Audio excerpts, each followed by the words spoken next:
நமஸ்காரம். Welcome to Saradha சமையல். நான் சாரதா. இன்றைக்கி சாரதா சமையல் நம்ம பார்க்க போகிறது உருளைக்கிழங்கு வச்சு ஒரு டிஃப்ரெண்ட்டான முறுக்கு. இது ரொம்ப கிறிஸ்பியாக இருக்கும், சாஃப்டாக இருக்கும். இதுக்கு தேவையான பொருட்கள் கூட ரொம்ப கொஞ்சம் மினிமம் தான்.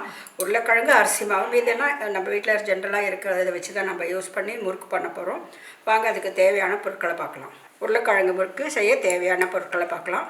நான் 2 உருளைக்கிழங்கு வேக வச்சுருக்கேன். இதை தோல் சீவிட்டு சின்ன சின்ன பீஸாக கட் பண்ணி தண்ணி விடாமல் மிக்சியில் அரைச்சி கொண்டு வந்துடணும். பெருங்காயப்பொடி, அரிசி மாவு. நான் 2 உருளைக்கிழங்கு எடுத்திருக்கேன். 2 கப்பு அரிசி மாவு, 2 டீஸ்பூன் வெண்ணெய். சாஃப்டாக வரத்துக்கு உருளைக்கிழங்கு போட்டாலே சாஃப்டாக வரும், அது போட்டால் இன்னும் கொஞ்சம் சாஃப்டாக இருக்கும். அப்புறம் இது கருஞ்சீரகம், பார்க்குறதுக்கு கொஞ்சம் எள்ளு மாதிரியே இருக்கும், ஆனால் நல்ல டேஸ்ட் இருக்கும். கல்லோஞ்சி ஸ்வீட் அப்படின்னு சொல்லுவாங்க. இது டேஸ்டியாக இருக்கும். அதுக்காக நான் இன்றைக்கி இதை போட்டிருக்கேன். கருஞ்சீரகம் உங்ககிட்ட இல்லைன்னா இதுக்கு பதிலாக நம்ம வேறு நம்ம வீட்டில் ஜென்ரலாக இருக்கிறத சீரகம் எல்லா வீட்லேயும் இருக்கும், ஓமம் இருக்கும்.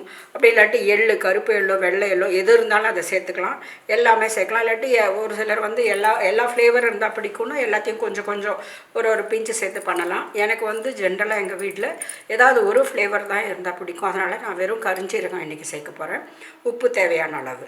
வேக வச்ச உருளைக்கிழங்கு இது மாதிரி பேஸ்ட்டாக அரைச்சி கொண்டு வந்துட்டேன். இப்போ மாவு பிசையலாம். நம்ம ஸ்டவ் பற்ற வச்சிடலாம். முதல்ல எண்ணெய் காஞ்சிகிட்டே இருக்கணும். இந்த பக்கம் நம்ம மாவு பிசைஞ்சிடலாம். நான் 2 கப்பு அரிசி மாவு, 1 கப்பு எல்லாம் எந்த மாவாக இருந்தாலும் நம்ம முதல்ல சலிச்சுக்கணும். நான் இது 1 கப்பு சலித்து வச்சுருக்கேன். இதுவும் இந்த கப்பு சலித்த மாவு, அரிசி மாவு.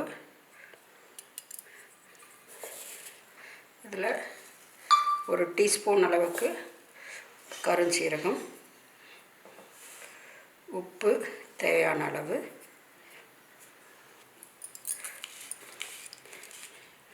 பெருங்காயப்பொடி ஒரு 1/2 டீஸ்பூன் அளவுக்கு போடுறேன். போட்டுட்டு இந்த எல்லாத்தையும் ஒரு தடவை நல்லா கலந்து விட்டுடலாம்.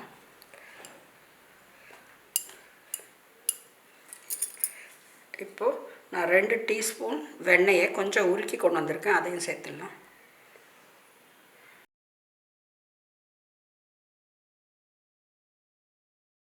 இப்போது அரைச்ச உருளைக்கிழங்கு விழுதை சேர்த்துடலாம்.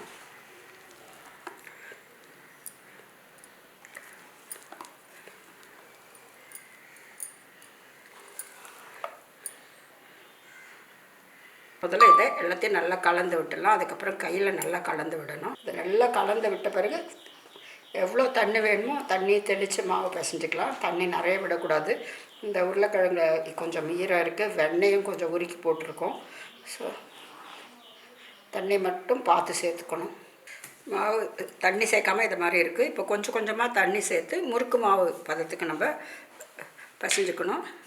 நான் முதல்ல ஒரு 2 கை அளவு விட்டுட போகிறேன்.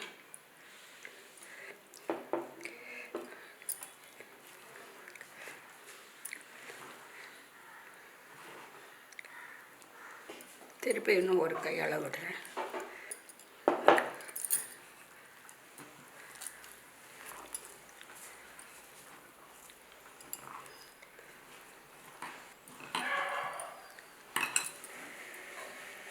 திருப்பி இதோடு சேர்த்தா கரெக்டாக இருக்கும்னு நினைக்கிறேன். இதை சேர்த்துட்டு நல்லா மேலே இருந்த மாவெல்லாம் கீழ் மாவை மேலே விட்டு இந்த மாதிரி நல்லா பிசையணும். எல்லாத்தையும் நல்லா பிசைஞ்சிட்டு உங்களுக்கு இந்த மாதிரி ஒரு 2-3 உருண்டை உருட்டி வச்சுட்டா நம்ம அந்த முறுக்கு அச்சில் போடுறதுக்கு ஈஸியாக இருக்கும். நம்ம முறுக்கு மாவு ரெடி பண்ணியாச்சு. நான் உருட்டி வச்சுட்டேன். இந்த முறுக்கு அச்சு கூட ரெடியாக இருக்குது. நான் இந்த மாதிரி ஸ்டார் அச்சில் தான் போட போகிறேன்.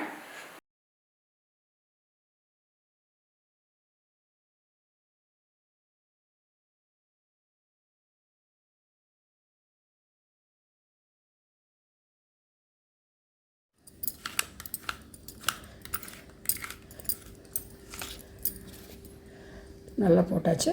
இப்போ எண்ணெய் கூட ரெடி ஆகிடுச்சு.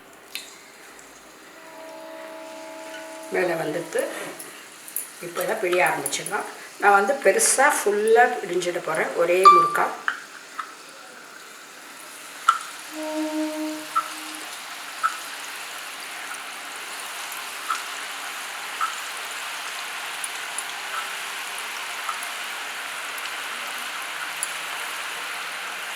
நம்ம பிழிஞ்ச உடனே திருப்பி விடக்கூடாது. மினிமம் ஒரு 1லேருந்து 1.5 நிமிஷம் வரைக்கும் அது அப்படியே இருக்கணும்.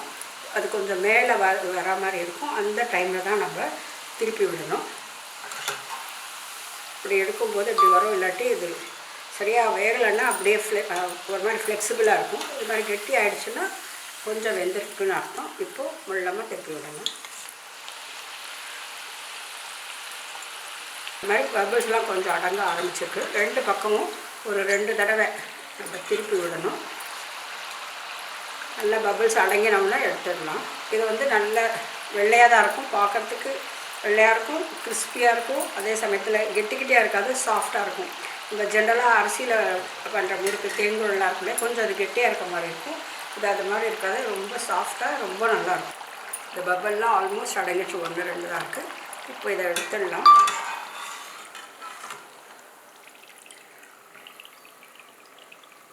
எண்ணெயை நல்லா வடிய விட்டுடணும்.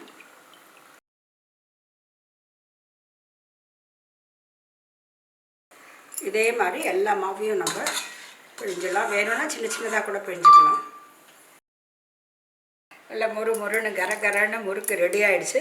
இது நம்ம ஈவினிங் ஸ்நாக்காகவும் சாப்பிட்லாம், இல்லை பண்டிகை நாள்லையும் பண்ணலாம். சாப்பிட்ணும்னு நினச்சா ஈஸியாக இதை பண்ணி சாப்பிடலாம். ஏன்னா நம்மளோட உருளைக்கிழங்கு நம்ம வீட்டில் எப்போவுமே இருக்கிறது, அரிசி மாவும் இருக்கும். இது 2 இருந்தால் இந்த முறுக்கை ரொம்ப ஈஸியாக பண்ணிடலாம். எல்லாருக்குமே ரொம்ப பிடிக்கும். இந்த முறுக்கு ஆரோக்கியமானதும் கூட. ஏன்னா நம்ம உருளைக்கிழங்கு சேர்த்துருக்கோம். இது கிறிஸ்பியாகவும் இருக்குது, சாஃப்டாகவும் இருக்குது, ரொம்ப டேஸ்டியாக இருக்குது. நீங்களும் ஒரு தடவை உங்கள் வீட்டில் கட்டாயமாக ட்ரை பண்ணி பாருங்கள். உங்கள் வீட்டில் இருக்கிறவங்க எல்லாருக்குமே பிடிக்கும். உங்களுக்கு பிடிச்ச ஃப்ளேவரில் கூட பண்ணிக்கலாம். நான் இன்றைக்கி இது மட்டும் போட்டிருக்கேன். வேணும்னா கூட காரப்பொடி கூட சேர்த்து பண்ணலாம், கொஞ்சம் காரம் வேணும்னு நினைக்கிறவங்க. ஸோ இந்த மாவை நம்ம இஷ்டத்துக்கு நம்மளுக்கு தேவையான மாதிரி நம்ம அதை கன்வெர்ட் பண்ணி நம்ம முறுக்கோ இல்லை தட்டையோ எது வேணால் பண்ணிக்கலாம். இந்த வீடியோ உங்களுக்கு பிடிச்சிருக்கும்னு நினைக்கிறேன். பிடிச்சிருந்தால் மறக்காமல் லைக் பண்ணுங்கள், கமெண்ட் பண்ணுங்கள், ஷேர் பண்ணுங்கள். சாரதா சமையலுக்கு இது வரைக்கும் சப்ஸ்கிரைப் பண்ணாதவங்க சப்ஸ்கிரைப் பண்ணி பக்கத்தில் இருக்கிற பெல் பட்டன் அழுத்துங்க. நான் வீடியோ போடும்போதெல்லாம் நோட்டிஃபிகேஷன் வந்துடும். இன்னொரு வீடியோவில் உங்களை நான் சந்திக்கிறேன். நன்றி, வணக்கம்.